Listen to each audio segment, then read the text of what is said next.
There's a shift going on. We've had a shift in the economy, right? The way things used to be, that's not the way they are now. Things changed. Some of us made the shift. Some of us haven't made the shift. For instance, the dinosaurs, they didn't make the shift. China made the shift. The way China used to be and the way China is today, they made the shift, like it or not. Have you made the shift? For those of you that haven't made the shift, it's because you're scared. Napoleon Hill says, fear is just not knowing the answer to a question. Think about it, ladies. The things that you fear that's going around in your head all day long are because you don't know how it's going to turn out. You worry about your kids because you don't know if it's going to be okay. Once you know it's okay, you don't have any more fear about that. You find another thing to be fearful about. If somebody grabs you in the parking lot and puts a gun to your head, you have fear because you don't know if they're going to pull the trigger or not. They pull the gun down, your fear goes down. Am I right? So, one day, this group of CEOs this group I was in, they said, we got to do something different. You know, we've been meeting every month. We talk about P&Ls and HR stuff and management, marketing. We need to go do something fun. I said, what do y'all want to do? One guy says, I want to go see the Buddha. I said, the Buddha? He said, yeah, there's this dude up at, what's that big fancy house that guy built up here in North Carolina? Biltmore. There's a guy up there near the Biltmore. He's the Buddha. I heard about him. Let's go see. So we pile in and we go to the Biltmore and we spend the night at the Biltmore and we get up the next morning and we get a text, meet me in the parking lot. We go in the parking lot and there's the Buddha dude. There's 10 of us. He says, we're going to spend the rest of the day in silence. He said, that's going to be hard for some of y'all. I slowly moved to the back of the line. He said, once you leave this parking lot and you cross this curb and you get on this path, you cannot talk the rest of the day until we get back. We're going to go on a long walk today. And I made sure I was dead last. He said, I want you on this walk to listen for the wind. I want you to listen for the squirrels and the birds. I want you to observe what's going on in nature.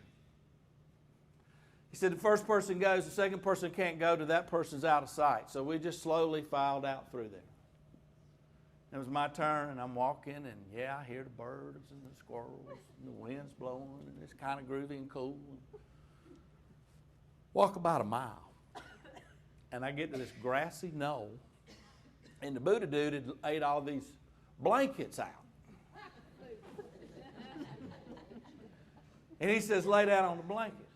And I lay down on the blanket, and he says, I want you to stare at the sky. Okay. So I lay there, and I stare at the sky, and I stare at the sky, and I get a little bit sleepy, thinking I might take a nap. I'm staring at the sky. And he walks over to me, and he said, what'd you see? I said, well, I saw a little bird over here. He was over here, then he went over here, then he went over here. I said, I saw a plane come through, and I saw one little cloud.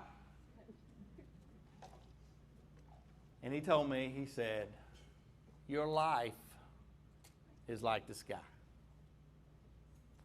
You have little birdies that come into your life. You have planes that streak across your life.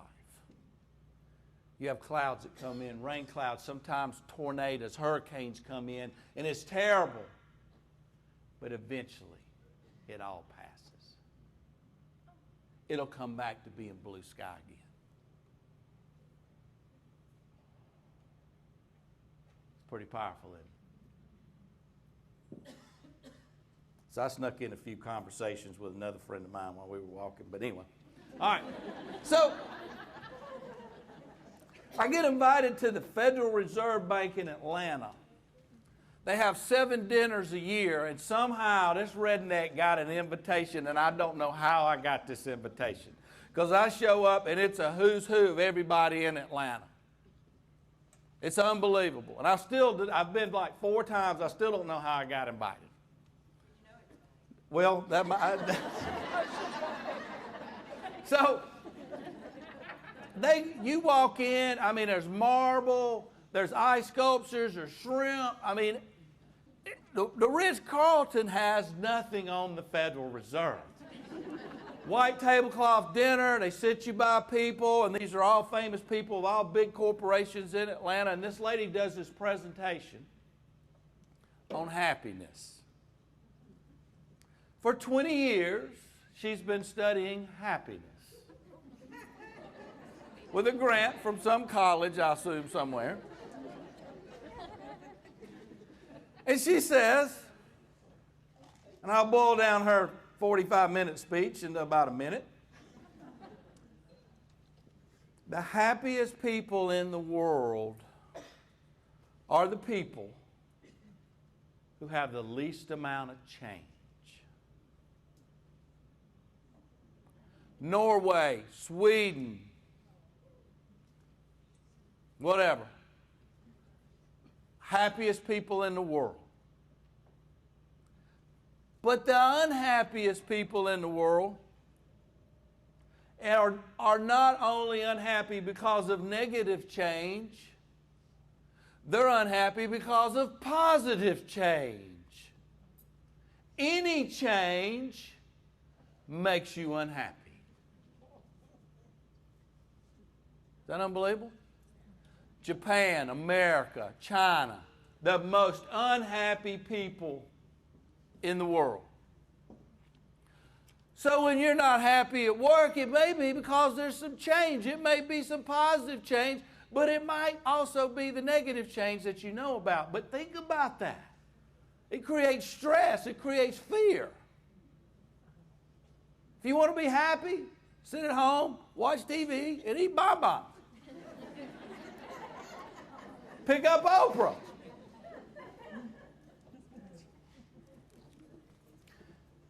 In the 1930s, a guy named Napoleon Hill wrote a book, Think and Grow Rich.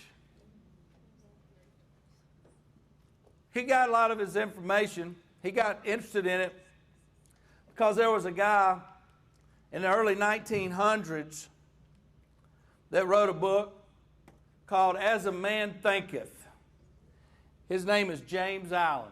If you want something interesting to read, you can print his book off on the internet. James Allen, As a Man Thinketh. It's like 20 pages. If you have kids, you need to have them read this book.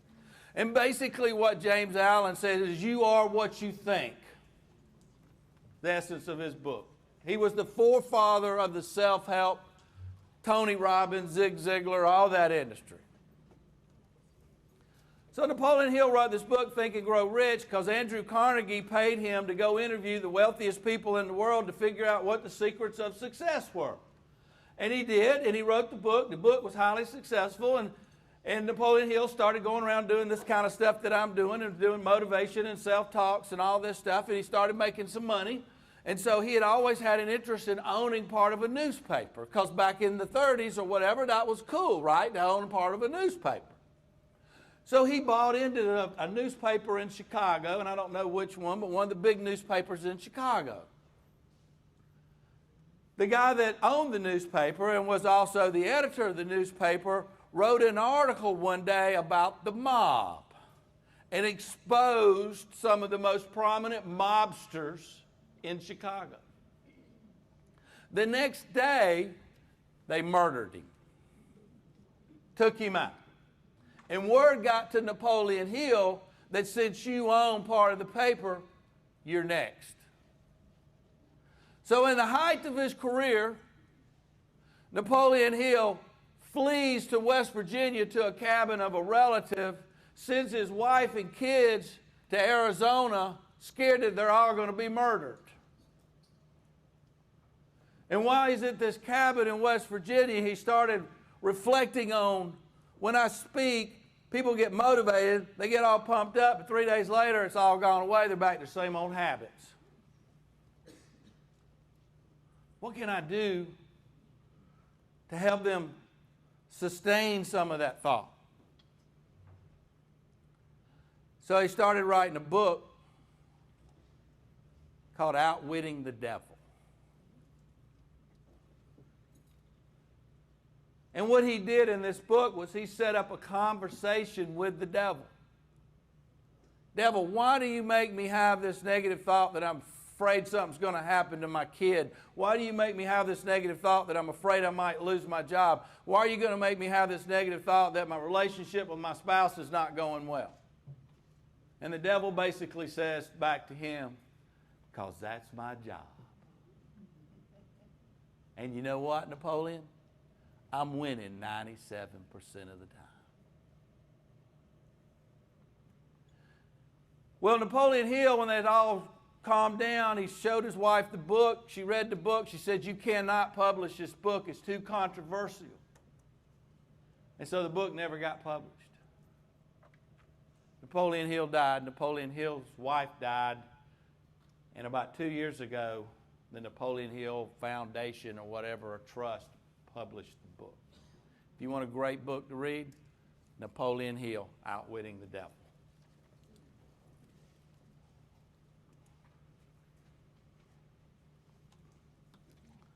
So I took something from reading that book, and I want to share this with you. How can we outwit the devil? So everybody raise their left hand.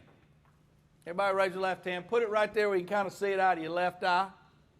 And then do your two fingers up, kind of like hook 'em horns, you know. And then take your thumb and these two fingers and put them together. And you know what? That's the devil talking to you. You're no good. You're too old. You're too ugly. You're too skinny. You're too fat. You don't make enough money. Nobody wants you. You don't have a good education. You flunked out of elementary school. Now leave that up. Leave it up. Now take your right hand and put like a little circle and then do the wings of an angel. And every time that the devil says you're no good, you run over there to your grandmother or your mama. You come here, honey. You're so sweet. I love you. You were always good at piano lessons. There are people all over this country wondering what in the heck I'm doing because I'm riding down the road doing this a bunch.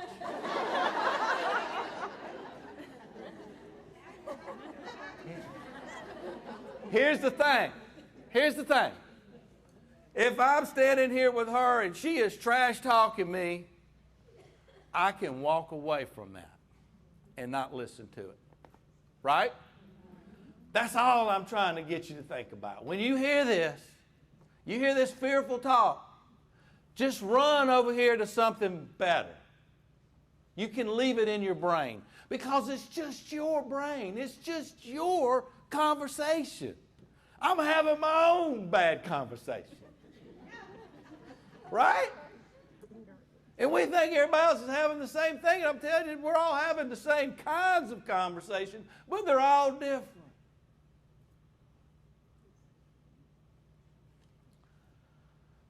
So one day I get this call from my buddy, Andy. And Andy had moved into town, and his kids and my kids went to school together. Andy had never been hunting. I took him duck hunting. He loved it, and he became a hunting fanatic overnight. Bam! And Andy didn't work. He had sold his company. One day Andy calls me and says, Beach, you want to go elk hunting? I said, yeah, I want to go. I said, where are we going? He said, Montana. I said, really? I said, How are we going to get there? He said, in my plane. I said, you got a plane? He said, yeah, I got a plane. I said, how many pilots does it take to fly your plane? He said, 2. I said, them's the kind of planes I like to fly in. I said, how much is it going to cost me? Nothing. I said, when are we leaving? In the morning at 8 o'clock. Honey, I'm going to Elkhart, and I just don't want you to know I won't be back. I said, when are we going to be back? He said, I don't know, whenever we want to come back. I said, I'm in. So I meet him at Peachtree DeKalb Airport at 8 o'clock the next morning with my camo and my rifle, and I boarded a Gulfstream III. This little drawer had Budweisers. This little drawer had liquor. This little drawer had wine. This little drawer had tuna fish sandwiches. This little drawer had chocolate-covered strawberries. The seat I was sitting in, I pulled it out. M&M's, cheese crackers, nachos, whatever. Leather everywhere. Sofa. Montana. We land in Montana. I'm looking around. I don't see any cars. I'm thinking, well, where we going? Andy, what are we doing? He said, oh, we're going to go get in that chopper over there. We go there and we get in the chopper. Where are we going? We're going to my cabin. As we land in the cul-de-sac of the only private resort, ski resort in North America. It's called the Yellowstone Club. Look it up. And land in front of his couple $1 million log cabin. We get out, so what are we doing here? And he said, we're going to put stuff in the net. We throw a net out, and he runs in his garage, and we throw stuff in a net. Hook it at the bottom of the chopper. Go up to the top of the mountain. I'm looking out, and I see these little white tents with smoke coming out of them, and I see this corral of horses, and we land there, and we stay there for a week. I got up every morning, put my rifle in my scabbard, and put my cowboy hat on. I'll tell you, it's the best feeling I've ever had. We're flying back. A couple other guys were with us. I said, Andy, got to ask you something. What's the tape that you play in your head? He said, what do you mean, Beach? Whenever you get in a situation, what do you say to yourself? He said, oh, it's easy. I'm the luckiest guy in the world. I said, really? I said, how often do you say that to yourself? I don't know, Beach, 50, 60, 70 times a day? He sold his company for millions of dollars. Another buddy of mine, Mike, said, I said, Mike, what's the tape you play in your head? That I can do it better than you. I said, really? He said, when I was a kid, my mom and dad got divorced. I didn't like my stepdad. I moved out of the house. I lived in my pickup truck. Took showers in the high school gym. My buddy's parents gave me odd jobs to do. I went to this one job, and one of my buddy's dads was a roofer. And we're roofing, and I was the guy that had to throw the shingles on my shoulder and go up the ladder and throw them on the roof and go down. And I just did that all day. And finally, I said, this is stupid. I rigged me up a little thing, and I put the shingles on there, and I sent them up the ladder. And they looked at me, and they said, we've been roofing all our life, and we've never thought about this. Man, you're smart. He said, I went with the next guy, and he was framing houses, and they said, just bring the lumber up. And I walked down to the street, put the 2x4 on my shoulder, and walked up to the house and laid it down and went back and got another one. I just kept going back and forth all day. When we finished that house, we went to frame another house. And the truck starts to back up. He's going to dump the lumber in the street. I said, no, man, back it up to the house. And he backs it up and dumps it at the house. And they went, man, we never thought about that. He said, I began to believe that I was smarter than everybody else. He said, I ride through town, and all I do is I see these businesses, and my brain keeps spinning about, man, what would I do different if I owned that business? How would I make that business grow? Man, if I had this, I'd do this, if I'd do that. And he sold his company for millions of dollars. So I ask you, what's the tape that you're playing in your head?